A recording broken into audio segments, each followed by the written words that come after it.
महाराष्ट्र में इन दिनों समाजवादी पार्टी के महाराष्ट्र यूनिट के अध्यक्ष अबू आजमी पर बवाल मचा हुआ है। अबू आजमी ने मुगल शासक औरंगजेब की तारीफ की थी, जिसके बाद से महाराष्ट्र में उनका जबरदस्त विरोध हो रहा है।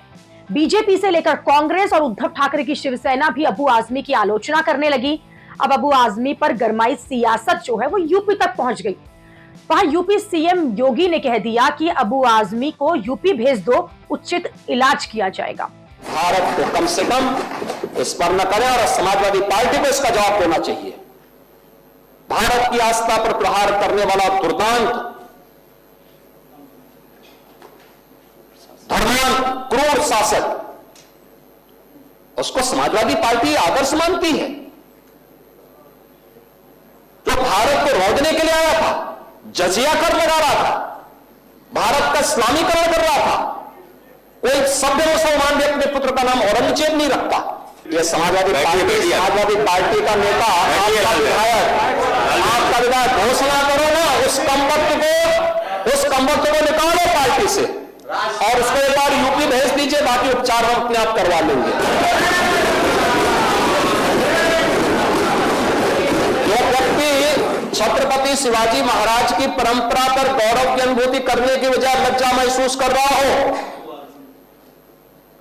और औरंगजेब को अपना नायक मान रहा हो, क्या उसको भारत के अंदर रहने का अधिकार होना चाहिए क्या? अबू आजमी पर योगी आदित्यनाथ की चेतावनी वायरल हो गई है और अब इस पर शिवसेना यूबीटी के नेता आदित्य ठाकरे भी योगी आदित्यनाथ की तारीफ करने लगे। योगी आदित्यनाथ की तारीफ करते हुए आदित्य ठाकरे ने कहा कि उत्तर प्रदेश के सीएम वहां से बोल रहे हैं, लेकिन हमारे सीएम को 2 दिन लग गए।